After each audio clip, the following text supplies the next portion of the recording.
Quite an experience from starting with something we thought that would be quite easy. Little did I know that doing an audit and just trying to verify election integrity was going to turn out to be quite the undertaking and a national, if not international, event. What the liberals call Donald Trump's claim of being cheated, the big lie. I know that from the get-go in the very beginning, we said that we were not going to release any information until the audit was completely finished. But we are at this juncture where I believe you want to share some information with us because this was the fairest election ever, and there shouldn't be no discrepancies. Because of the reasons why we have not still received the things that were on the original subpoena that Maricopa County is withholding from us, as well as additional information you're going to need to complete this full forensic audit. Good luck with that shit. The important thing that we wanted to make sure everybody knew, which we told you as well in the very beginning, is this is not about Trump. This is not about overturning the election. This has never been about anything other than election integrity. And what the liberals call democracy. This is the epitome of what America stands for. And if we do not have faith and confidence in our electoral process, then everything we do in life is jeopardized. And everything we've done in this country will be sent straight to hell in a handbasket. We received 1,691 boxes of mostly ballots, but other items. Mr. Jarrett and his staff's help, we worked through every one of those and checked every box. We worked through some minor discrepancies that we resolved. There were 26 mismarked boxes. There were 8 boxes present on the ballots that were not on the manifests. There were a couple boxes on manifests that were not present. I think there were 3 boxes that were on different ballot numbers than the manifest indicated they were, but we located them on other ballots. Who in the hell was in charge of them boxes? James Comey? That every time a box moved somewhere on the floor, it was signed out by somebody in the corral to somebody who took it to a table. It was received at that table by signature. So every time a box moved, 2 people signed for it, and then the reverse when it was returned. So everything should be documented. Well, one of the things that we subpoenaed that has not been provided is the chain of custody that should have been created when ballots were received by Maricopa County and while they were going through the process of the election. And that shouldn't happen in the fairest election ever. They must be stored in locked, secured location that prevents unauthorized access, as we have done. And in that number 3, it says it must be documented with a written log or with electronic keypad access that indicates the date, time, and identity of the person accessing the ballots. That is called chain of command. Even my crackhead uncle know that. Must be witnessed by 2 or more election staff members of different political parties if possible when being moved or transferred, which includes an inventory of the ballots before and after the move or transfer. And that doesn't include being a witness from outside the damn building looking through a window. The officer in charge of elections shall also implement reasonable security procedures for auditing and accountability of blank ballot stock for use with on-demand printers. Well, I bet that officer wasn't accountable for accounting the damn ballots. But what did the county tell you? They've provided us what they're going to provide us with. So in other words, you're going to get what you're going to get. Okay. So are you saying they're refusing to give us that information at this point? Hell yeah. Next! There were some things mentioned about bags that are sealed at some point and apparently unsealed at some point. There were boxes that you opened and there were broken seals at the bottom. Could you explain to the best of your ability, how are ballots supposed to be handled and treated? They were supposed to be treated like baby Jesus. You know what? That was a bad example because the Democrats don't believe in baby Jesus. They believe in baby asses. So they're supposed to be treated like a baby's bottom. Anyway, what happened to the ballot pallets? From when they're at the voting centers or at the polling stations, and how, when you receive those ballots and you open those boxes, what did you find? Could you walk us through what we should be looking for? Walk you through. I can do better than that. I can run you through this shit. When those are processed, they're bagged and locked in sealed bags and sent down to the central counting location. They are opened again there, and when they are put in the boxes, we found some of the cut seals and things like that. Cut seals? That sounds suspicious. So the fact that we found some cut seals was probably, it was easier to throw them in the bottom of the box than throw them in the trash can somewhere, and it doesn't speak to anything violative of state law or election procedures manual, but that apparently is the way that some of the people disposed of the seals that came from the bags at the voting centers.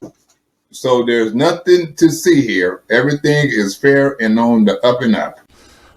The ballots that are handled at the central count, which is the vast majority of the ballots in Maricopa County's situation, of the 2.1 million, or actually 2,089,563 ballots that were processed, approximately 1.9 million were processed through the mail and therefore at central count locations, and about 168,000 ballots were processed at the other, at the 171 polling locations. Wow, that is spread out equally.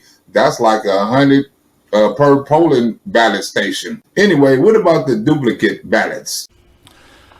We found, I would have to say, thousands of duplicate ballots where those serial numbers are not on them. And so it has created great difficulty to try to match up a duplicated ballot to its duplicate. Or match a dead person vote to a damn zombie. And so if a very light gray number is printed on little black boxes that are a quarter of an inch apart, you see one number and you miss the next, and you see the number and you miss two, and it made for some very difficult matching of duplicated ballots and their duplicates. I know my duplicate $100 bill didn't pass at the weed spot, but how in the hell a duplicate ballot didn't work in an election? One of the most important things you need to do when you duplicate ballots is reflect a serial number on both the duplicate and the duplicated, so that you can do two main things. One, make sure you have one for every one of the other, and two, make sure that you can look at the votes reflected on the duplicated ballot and make sure that they reflected those correctly from the ballot that was damaged and was duplicated. And that didn't happen. If the corresponding numbers aren't on there, how would you know whether it was duplicated once or 10 times? You wouldn't. Okay, thank you. It would be fucking impossible. Next! That's not supposed to happen in the fairest election ever. Anyway, what kind of evidence did Maricopa County give up? We have received 385 tabulators. Okay. Okay, those are the Dominion ICP2s. We have received the county EMS server. EMS, once again, is the election management system. We received their server. We received physical devices correlating to the EMS workstation function, to the adjudication function. We have received 11 hard drives that contained cloned images of various other systems within the EMS ecosystem / network. I cannot explain what the hell he is talking about. That is beyond my pay grade. I don't know rocket science. Of interesting note, however, is on those 11 hard drives which contain cloned data, they did not use a forensically secure process to image those original systems. So the dates and times on those cloned systems were altered by their cloning process. And I don't know shit about a clone. The only clones I know is in weed spots and on horror movies. Next! So what have we not received from the county that we were supposed to get to be able to do the forensic analysis of? Forensics? That sounds important. I saw that on an episode of CSI. I think if I'm going to put these in order of criticality, we have not received the router configuration files. We have not received the router data. And Mr. Bennett and myself were in multiple conversations with county officials in which they had agreed to provide that information to us. Well, on CSI, all they wanted was a sperm sample. Next! Why do you need to look at the routers and the router data and the Splunk logs that they originally told us they were going to give us, and now they have, they're not going to provide that, or they're saying they won't provide that? What's the significance? Why do we need to look at that? Because we need to find out if Donald Trump was votably assaulted. So, for example, we know through public record, public statements, that an element of the election system was actually compromised or breached during the course of the November 2020 election. And who in the hell would compromise America's election? And maybe that's a question you should ask China. Don't ask me, ask China that question, okay? When you ask them that question, you may get a very unusual answer. They might say it was a nigga out of Philadelphia who done it. It is a matter of public statement by Maricopa County, as well as legal action and law enforcement action surrounding that particular incident. The FBI arrested a nigga for breaching the voter machine ballot poll thing. Google it. Okay.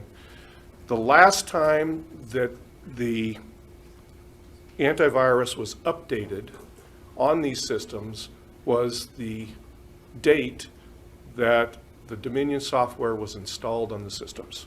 That happens to be August of 2019. That shit is outdated like an Xbox 2. There have been no operating system updates or patches on this system since that same date. I updated my iPhone 3 times since then. Next!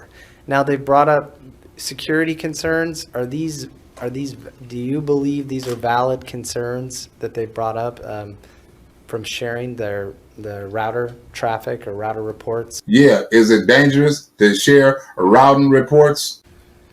They're not. And let me explain why. Yeah, so Maricopa County can understand how. So when you think about a router, think about someone delivering the mail to your mailbox. Or like Anthony Enos delivering a donation to my Cash App. Okay. That router is simply the mail carrier. Okay. On a standard envelope that you might mail to your mother, you're going to put your return address, you're going to put the address that it's going to, and then you put that in the mailbox. And if it was sent to my baby mama, it would be laced with anthrax. The mail carrier looks at that, it knows they know where to route that, and they will simply route that letter so it's delivered in the mailbox of your mother. Or to my baby mother in a special delivery. With a router, it's very similar.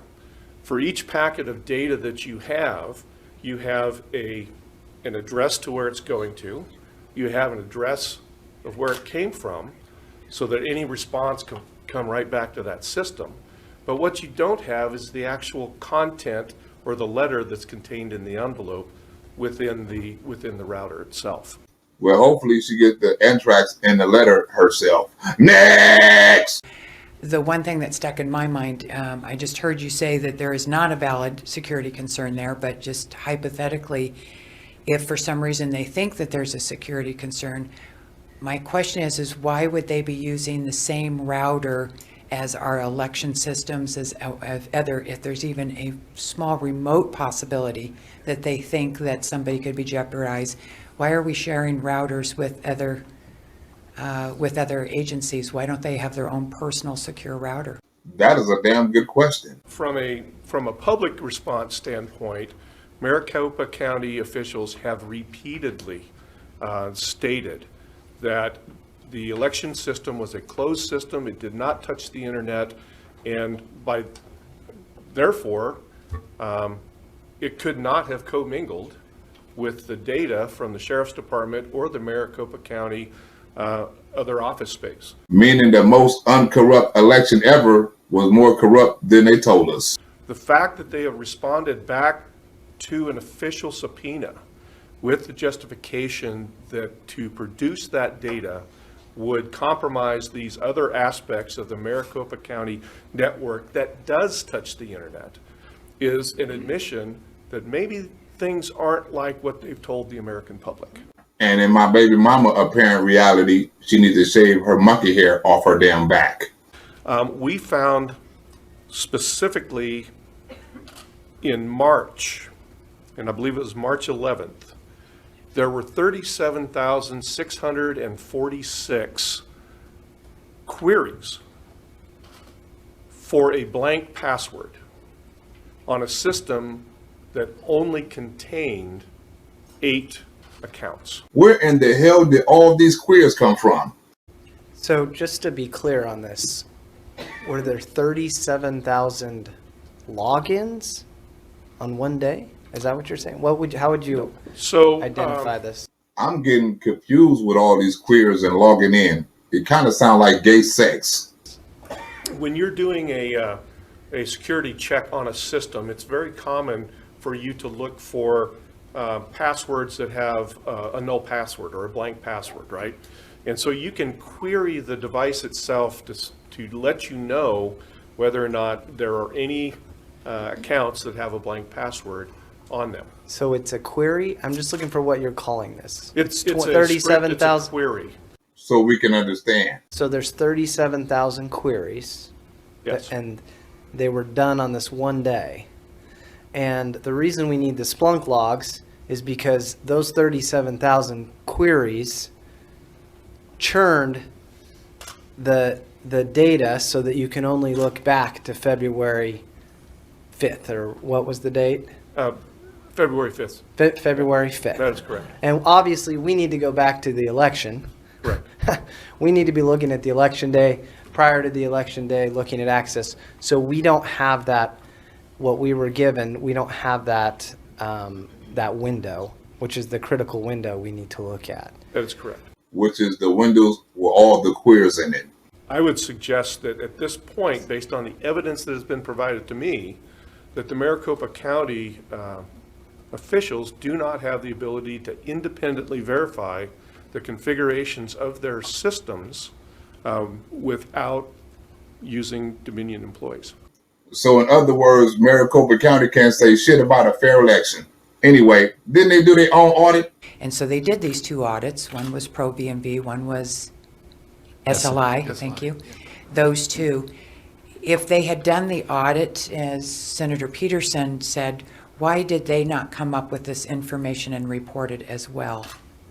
Oh, they got the information all right. They just didn't report it. And there's another finding that you would think that any audit firm would be looking at, and that is commonality of passwords. Which a crackhead or Hunter Biden could be smart enough to audit. So what we have found is that for all the administrative accounts, no matter what the name of that account was, they shared the same password.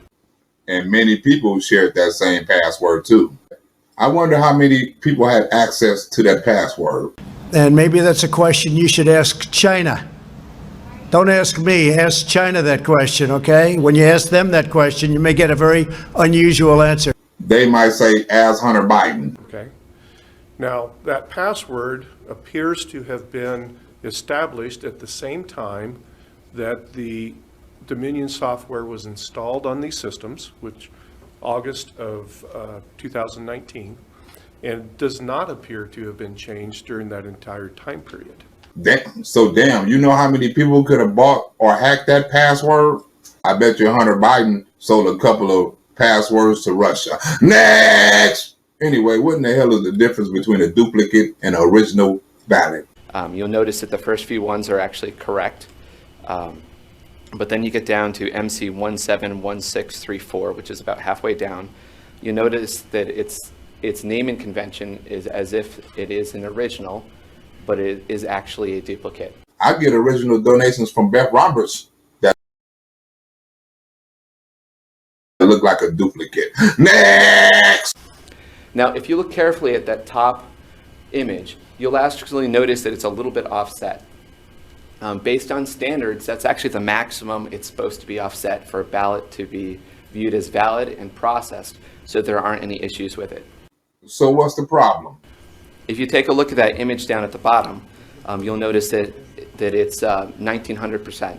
This is actually something from an actual ballot out of Maricopa County that we ran into, where it was out of calibration. Evidence Exhibit 3A B. And just to give a little bit more perspective, if we scroll down in the PDF to the next section, we actually have two batches here. We're still running this process through all the batches, but this graphic, you want to be in the bullseye. The bullseye in the center is actually the check marks on how offset those things should be. And it looked like they was aiming more at an asshole than a bullseye. And just to be specific, from a calibration standpoint, I think it's supposed to be within 100% of in it, and we made our box about 300%. Well, that don't look like no 300% to me. From the way this is calibrated. And you'll see that the average is actually, take on the top right-hand corner, the average on this is actually 1,024%, and the worst ballot was 3,200%. Well, that ballot should have been counted as illegal, or it shouldn't have been counted at all. Next! Now, specifically, we should not have had problems with bleed-through. If you scroll down a little bit farther and zoom in where we've got the red box, this is actually a newsletter that was put out by Maricopa County that talks about the paper types that are utilized. And specifically, they state that they use vote secure paper. Now, if vote secure paper is utilized, it's actually a thick paper. It has a special coating on it that helps make sure there isn't bleed through. Where in the hell did they get them paper ballots from? And maybe that's a question you should ask China. Don't ask me, ask China that question, okay? When you ask them that question, you may get a very unusual answer. Now, as part of additional analysis, we're going to try to get a better idea as to when or if this did impact votes and did impact values. It does require additional analysis in here, but specifically, this is an indication of problems that could cause an overvote situation or could cause votes to be cast for a different candidate than intended. Yeah, the bleed through could be counted as a vote. Next! We have 74,243 mail-in ballots where there is no clear record of them being sent. And maybe that's a question you should ask China. And just to be clear, here in the state of Arizona, there's EV32s and EV33s. EV32s is supposed to give a record of when a mail-in ballot is sent, and an EV33 is supposed to give a record of when the mail-in ballot is received. Ask China that question, okay? And so there should be an equal, there should be more EV32s, more sent out than there are that are received. Specifically with these, we can tie them to a specific individual that was mailed to. And so we have 74,000 where we have them came back from individuals where we don't have a clear indication that they were ever sent out to them. And maybe that's a question you should ask China. Because China made all the damn parts. So we have also seen some interesting things related to the voter rolls. So for example, we have 11,326 people that did not show up on a November 7th version of the voter rolls that should have been after votes were cast, but then appeared on the December 4th voter rolls. And just to be clear, they show as voted in this past election, but they were not a November 7th version of the file, and they did show up on the December 4th version. Okay, that sounds confusing. You would think, just imagine if you was high off of weed, how confusing it would be. I'm just trying to find answers. Is there a logical explanation why that would be? I cannot think of a logical explanation on what that would be, but it'd be a great thing to hear back from the county. You'll have a better chance getting testimony from Jeffrey Epstein. Next! They originally Hobbs had requested that the registration date for voting be moved up to election day, and there was actually a court case that moved it back to October 15th. Based on the registration information that we found in the voter rolls, we have 3,981 individuals who show as having voted in this election, and their data shows up in the canvas as having voted in this election. However, they were registered after October 15th. And the election was over November 4th. Ain't that a bitch? Next! The last one I have is we have roughly 20,000, I think it was about actually closer to 18,000, who voted in the election and then showed as being removed from the voter rolls soon after the election. So they were on the voter rolls, they showed as voted, and then they were removed. And there could be a good logical explanation for that. What in the hell is they? The peekaboo voters? What kind of logical explanation can explain that? They originally talked about there was initially 20 points of comparison on the signature, and then after some time they're told to go to 10 points of signature, 10 points of comparison, then 5, and then eventually they were just told to let every single mail-in ballot through. Fuck who it's from, or if it's authentic, send it on through. So we think it's important, understand with the course of our settlement, the only thing we can look at is blank signatures, but we think it's important to get the mail-in ballot images and see how many, if any, blank signatures came through, because that could have a material impact on the election. You would think. Next! Do we have more questions? I don't at this point. I think I'm gonna have to circle back with them to get this list. I won't be able to. Circle back. You must have stole that line from Jen Psaki. Next! Once again, I just want to state that, that at no time have we ever implied or inferred that there was any intentional misdoings here in any way whatsoever. And in fact, we certainly hope not. But we do need to have this information and answer these questions so that we can make sure that the voters of Arizona have solid answers as to how our election systems works, the check and balances, to know that they have a safe and secure ballot. Not just Arizona, but America too. I do not know why Maricopa County has fought this so hard. If it's their electoral system, I would think they would want to know that everything is operating the way it should, and I believe that our Secretary of State would feel the same way. You would think, but thinking come from not knowing. So we will endeavor to keep getting the answers. What did they say? The whole truth, nothing but the truth, so help me God. Well, I'm going to have to cut this skit short out of respect for the liberals, because the liberals don't believe in God.